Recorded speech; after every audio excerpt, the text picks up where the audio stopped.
خبر شامل کرتے ہیں جنگ سے۔ عبداللہ سہیل کی رپورٹ کے مطابق جنگ کی معروف مذہبی، علمی اور سماجی شخصیت ناظم اعلیٰ جمعیت اہل حدیث ضلع جنگ اور وائس چیئرمین جمعیت اہل حدیث پنجاب پروفیسر احسان العزیز چوہان قضاء الہی سے انتقال کر گئے۔ ان کے انتقال کی خبر پر مذہبی، سماجی اور عوامی حلقوں میں گہرے رنج و غم کی لہر دوڑ گئی۔ جمعیت اہل حدیث پاکستان کے صدر ڈاکٹر علامہ ہشام الہی ظہیر اور علامہ طارق محمود یزدانی، مولانا ذاکر الرحمن صدیقی، مولانا نعیم الرحمن شیخوپوری، مولانا عبدالرشید شورش، مولانا حکیم عبداللطیف مدنی سمیت جمعیت اہل حدیث پاکستان کی مرکزی، صوبائی اور ضلعی قیادت نے گہرے دکھ اور افسوس کا اظہار کیا۔ اس موقع پر رہنماؤں نے جنگ پہنچ کر مرحوم کے اہل خانہ سے تعزیت بھی کی۔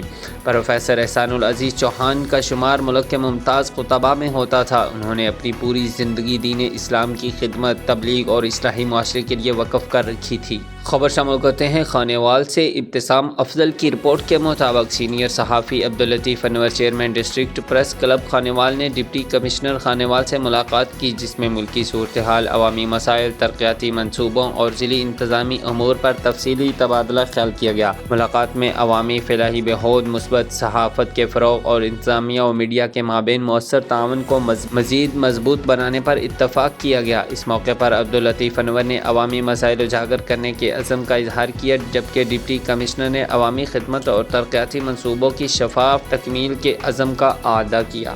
خبر شامل کرتے ہیں کمالیہ سے۔ حمزہ جبار کی رپورٹ کے مطابق اسسٹنٹ کمشنر کمالیہ ارم شہزادی نے امتحانات کے شفاف اور منظم انعقاد کو یقینی بنانے کے لیے مختلف امتحانی مراکز کا اچانک دورہ کیا۔ انہوں نے امتحانی کمروں، سیکورٹی انتظامات، حاضری ریکارڈ اور امتحانی عمل کا جائزہ لیا۔ اس موقع پر انہوں نے امتحانی عملے کو ہدایت کی کہ میرٹ، شفافیت اور نظم و ضبط پر کوئی سمجھوتہ نہیں کیا جائے گا۔ نقل کی روک تھام کے انتظامات پر اطمینان کا اظہار کرتے ہوئے انہوں نے قواعد کی خلاف ورزی پر سخت کارروائی کا عندیہ بھی دیا۔ خبر شامل کرتے ہیں اٹک سے۔ صداقت علی کی رپورٹ کے مطابق پنجاب فوڈ اتھارٹی اٹک نے یو سی آفس کرم خان روڈ پر واقع ایک مارٹ کی چیکنگ کے دوران بھاری مقدار میں ایکسپائرڈ اشیاء خوردونوش برآمد کر لی۔ ضبط شدہ سامان میں 90 litre cooking oil, 40 litre cold drinks اور دیگر متعدد اشیاء شامل تھیں، جبکہ ممنوعہ چائنیز سالٹ بھی فروخت کیا جا رہا تھا۔ فوڈ اتھارٹی نے تمام ناقص اشیاء تلف کرتے ہوئے مارٹ کو 1 لاکھ روپے جرمانہ عائد کر دیا۔ شہریوں کو اشیاء خریدتے وقت ایکسپائری تاریخ ضرور چیک کرنے کی ہدایت کی گئی۔ خبر شامل کرتے ہیں ملتان سے۔ عبدالجبار کی رپورٹ کے مطابق محرم الحرام کے دوران امن و امان اور عزاداران کی سہولت کو یقینی بنانے کے لیے سی ٹی او ملتان محمد نبیل کھوکھر نے امام بارگاہ لال کرسی ملتان کینٹ کا دورہ کیا اور جلوس کے روٹ، سیکورٹی اور ٹریفک انتظامات کا تفصیلی جائزہ لیا۔ انہوں نے متعلقہ افسران کو ہدایت کی کہ عزاداروں کی حفاظت،